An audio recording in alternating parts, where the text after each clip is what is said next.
और ये जो गाय का गोबर है, मेरी मम्मी जब भी एकादशी के व्रत रखती थी तो गाय के गोबर का सेवन करती थी। देखिए ये भी बड़ा निर्मल होता है, इसका भी उपयोग कर सकते हैं, इसे खाना चाहिए हमें, कम से कम व्रत वाले दिन तो हम जरूर ले लें इसे। हम गाय के गोबर की बात करें तो मेरी मम्मी तो एकादशी के व्रत पे हमेशा गाय का गोबर लेती थी। ये देखिए 1 चम्मच गोबर, अगर हम 1 चम्मच गोबर खा लेते हैं तो हमारा तन मन पवित्र हो जाता है, हमारी आत्मा पवित्र हो जाती है। जानवर के बच्चे जब गोबर देते तो जानवर को खाना चाहिए ना, ये तो जानवरों से भी गए गुजरे हैं।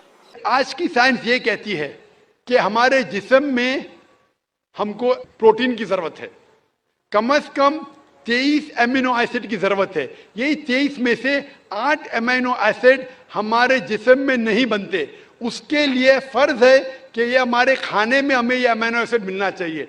कोई भी शाकाहारी, कोई भी भाजी पाला नहीं है जिसमें आटों के आटो अमीनो एसिड मौजूद है। फ्लैश में, गोश्त में आटो अमीनो एसिड मौजूद है। इसे साइंस कहती है कंप्लीट प्रोटीन, कंप्लीट फूड। आज साइंस ये कहती है कि फ्लैश फूड में, गोश्त में प्रोटीन है, नियासिन है, विटामिन B1 है, इससे सेहत अच्छी बनती है। और आज आप देखेंगे जो जानवर जो शाकाहारी होते हैं, जो सिर्फ भाजी पाला खाते हैं, भेड़, बकरी, गाय, आप देखेंगे इन जानवरों के दांत इनके चपटे हैं, उनके पास हर्बीवोरस सेट ऑफ टीथ है। ये सिर्फ भाजी पाला खाते, गोश्त खा ही नहीं सकते। जब आप देखेंगे मांसाहारी जानवर के दांत, शेर बब्बर, चीता, उनके नोकीली दांत होते हैं। ये सिर्फ गोश्त खाते हैं, भाजी पाला खा ही नहीं सकते। जब आप अपने दांत आईने में देखेंगे तो भगवान ने, ईश्वर ने, हमारे खालिक ने हमें दोनों दांत दिया है, चपटे दांत भी दिया है और नोकीले दांत भी दिया है। अगर हमारा ईश्वर चाहता था कि हम सिर्फ भाजी पाला खाए तो ये नोकीले दांत क्यों दिया? गोश्त खाने के लिए। आज की साइंस कहती है कि जो डाइजेस्टिव सिस्टम है हर्बीवोरस एनिमल का, गाय, भेड़, बकरी के, वो सिर्फ भाजी पाला डाइजेस्ट कर सकते, गोश्त को डाइजेस्ट कर ही नहीं सकते। जो डाइजेस्टिव सिस्टम कार्निवोरस एनिमल का है, चीता, शेर बब्बर, ये सिर्फ गोश्त डाइजेस्ट कर सकते, भाजी पाला नहीं। लेकिन हम इंसानों को अल्लाह ताला ने, हमारे ईश्वर ने स्मॉल इंटेस्टाइन भी दिया है, बिग इंटेस्टाइन भी दिया है। हम भाजी पाला भी डाइजेस्ट कर सकते, गोश्त भी डाइजेस्ट कर सकते। अगर हमारा ईश्वर चाहता था कि हम सिर्फ भाजी पाला खाए तो हमें ये डाइजेस्टिव सिस्टम क्यों दिया जो गोश्त को भी डाइजेस्ट कर सकता है? तो साइंटिफिकली हमारा जिस्म हमारे ईश्वर ने ऐसा बनाया है कि हम भाजी पाला भी खा सकते हैं, गोश्त भी खा सकते हैं। और बहुत लोगों को गलत फहमी है कि हिंदू मजहब में गोश्त खाने की ममानियत है। भाई आप हिंदू है ना? हिंदू है। आपके नाम से लगता है आप हिंदू है। हिंदू है ना सर? जी हिंदू ही है। आप हिंदू है ना? हाँ हाँ बिल्कुल सही, आपके नाम से लग रहा है आनंद आपका नाम है, आप हिंदू है। आपको गलतफहमी होंगी कि हिंदू मजहब में गोश्त खाना हराम है। आप जब हिंदू मजहबी किताब पढ़ते हैं, आपकी मजहबी किताब में लिखा है कि गोश्त भी खा सकते हैं, मांस भी खा सकते हैं और बीफ भी खा सकते हैं, गाय का गोश्त भी खा सकते हैं।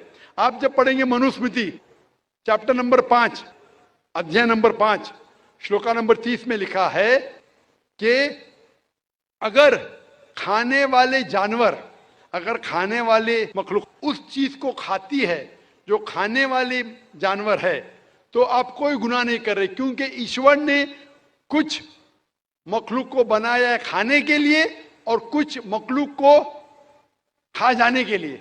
सम to eat and some to be eaten. तो अगर आप खाने वाले जानवर खाते हैं तो गुनाह नहीं कर रहे। लिखा है मनुस्मृति में अध्याय नंबर 5 श्लोका नंबर 31 में कि अगर आप पूजा के लिए जानवर को कत्ल करते हैं तो कोई गुनाह नहीं करते। लिखा है मनुस्मृति में अध्याय नंबर 5 श्लोका नंबर 39 और 40 में कि ईश्वर ने कुछ जानवर को बनाया है पूजा के लिए, सैक्रिफाइस के लिए। तो killing in sacrifice is not killing. तो कत्ल करना पूजा में कत्ल नहीं है। तो मनुस्मृति के मुताबिक आप गोश्त खा सकते हैं। फिर आप जब मुताला करेंगे महाभारत का, महाभारत में अनुशासन पर्व में अध्याय नंबर 88 में युधिष्ठिर, पांडव के 5 भाई थे, आपने युधिष्ठिर का नाम तो सुना होगा। युधिष्ठिर जो पांडव के 5 भाई थे, युधिष्ठिर पांडव में सबसे बड़ा भाई था। वो पूछता है भीष्म से कि हम यज्ञ में, पूजा में क्या खाना दे ताकि हमारे परदादा खुश होंगे। तो भीष्म कहता है अगर हम यज्ञ में, पूजा में चावल, बार्ली, सेब, भाजीपाला देंगे तो हमारे परदादा 1 महीने के लिए संतुष्ट रहेंगे। अगर हम मछली देंगे तो 2 महीने के लिए, अगर गोश्त देंगे 3 महीने के लिए, अगर खरगोश देंगे तो 4 महीने के लिए, अगर बकरी देंगे तो 5 महीने के लिए, अगर सुअर देंगे तो 6 महीने के लिए, अगर परिंदा देंगे तो 7 महीने के लिए, अगर हिरन देंगे तो 8 महीने के लिए, अगर बैल देंगे तो 11 महीने के लिए, अगर गाय देंगे तो पूरे 1 साल के लिए हमारे परदादा संतुष्ट रहेंगे। 1 साल। क्या दूध की बात अगर कर रहे हैं सर? आप बफेलो देंगे, बफेलो तो 12 साल के लिए, अगर राइनोसरस देंगे या रेड मीट, लाल गोश्त, तो हमारे परदादा हमेशा के लिए संतुष्ट रहेंगे। पूरा मेन्यू है महाभारत में, हिंदू किताब में पूरा मेन्यू है। क्या चाहते हैं? भाजीपाला, मछली, गोश्त, खरगोश, हिरन, बीफ, बड़े का छोटे का सब है। आप अगर वेद पढ़ेंगे, वेद में भी लिखा है कि संत और साधु गोश्त खाते थे, गाय का गोश्त भी खाते थे। फिर आप क्यों कहते हैं कि गोश्त खाना हराम है? क्योंकि बहुत से हिंदू लोग बाकी मजाहिब से प्रसन्न हुए। मजहब से प्रसन्न होने के बाद कुछ मजहब मानते अहिंसा में, और वो समझते हैं कि जानवर को कत्ल करना गुनाह है। क्यों? क्योंकि जानवर में जान है, बाजीपाला में जान नहीं है, पेड़ पौधों में जान नहीं, इसलिए बाजीपाला खाना गलत नहीं है, लेकिन जानवर खाना गलत है।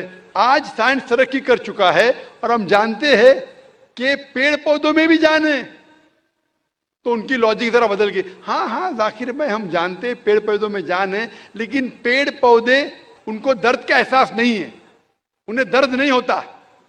पेड़ पौधों को दर्द नहीं होता है और जानवर को दर्द होता है, इसीलिए जानवर खाना बड़ा गुनाह है, पेड़ पौधे खाना कम गुनाह है। आज साइंस फिर से तरक्की कर चुका है। तरक्की करने के बाद साइंस ये कहती है कि पेड़ पौधों को भी दर्द होता है, लेकिन उनकी दर्द की आवाज आपको सुनाई नहीं देती। हम इंसान सिर्फ 20 साइकिल्स और 20,000 साइकिल्स के दरमियान फ्रीक्वेंसी में सुन सकते, इसके नीचे, इसके ऊपर नहीं सुन सकते। वो चीखते हैं लेकिन हमें उनकी आवाज सुनाई नहीं देती। तो एक शख्स ने मुझसे सबसे ज्यादा बहस किया और कहा कि जाकिर भाई, मैं मानता हूं कि पेड़ पौधों में जान है, पेड़ पौधे को दर्द होता है, लेकिन पेड़ पौधों में सिर्फ 2 या 3 सेंसेस है, जानवरों में 5 सेंसेस है, इसलिए जानवर का कत्ल करना बड़ा गुनाह है। तो मैंने उससे पूछा कि अगर आपका भाई पैदा होता है 2 सेंसेस कम के साथ, वो सुन नहीं सकता है और बात भी नहीं कर सकता है, गूंगा है और बहरा है, जब वो बड़ा होता है और अगर कोई इंसान उसका कत्ल करता है, तो क्या आप जाके कहेंगे जज से, मिलॉर्ड कातिल को कम सजा दो क्योंकि मेरा भाई गूंगा था, बहरा था, वो सुन नहीं सकता था, बात नहीं कर सकता था? आप तो कहेंगे कातिल को डबल पनिशमेंट दो, मेरा भाई तो मासूम था, ना सुन सकता था ना बात कर सकता था। इस्लाम में 2 सेंसेस लेस और 2 सेंसेस मोर नहीं। इस्लाम में अल्लाह ताला फरमाते सूरह बकरा में सूरह नंबर 2 आयत नंबर 168 में, 168 में, eat of the good things which Allah has provided you. जो अच्छी चीज आपको आपके अल्लाह ने दी है उसको आप खा सकते हैं। तो आप अगर मुताला करेंगे मजहबी किताबों का और साइंस का, गोश्त खाना कोई गलत नहीं है। और मुझे खुसूसन कोई गिला शिकवा नहीं अगर गैर मुस्लिम, अगर हिंदू गोश्त नहीं खाते, मुझे कोई गिला शिकवा नहीं, क्योंकि अगर सब हिंदुस्तानी गोश्त खाने लगेंगे तो हिंदुस्तान में गोश्त का भाव बढ़ जाएगा।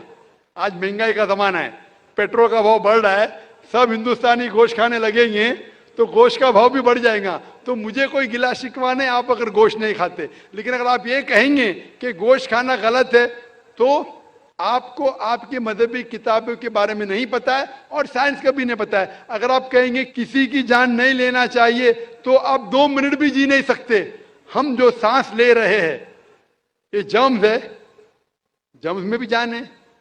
आप सांस लेने से उनका कत्ल कर रहे तो आप जी नहीं सकेंगे। इस्लाम में यह है कि जो चीज की इजाजत है वो आप खा सकते, जो हराम है उसको नहीं खाना चाहिए। Hope that answers the question.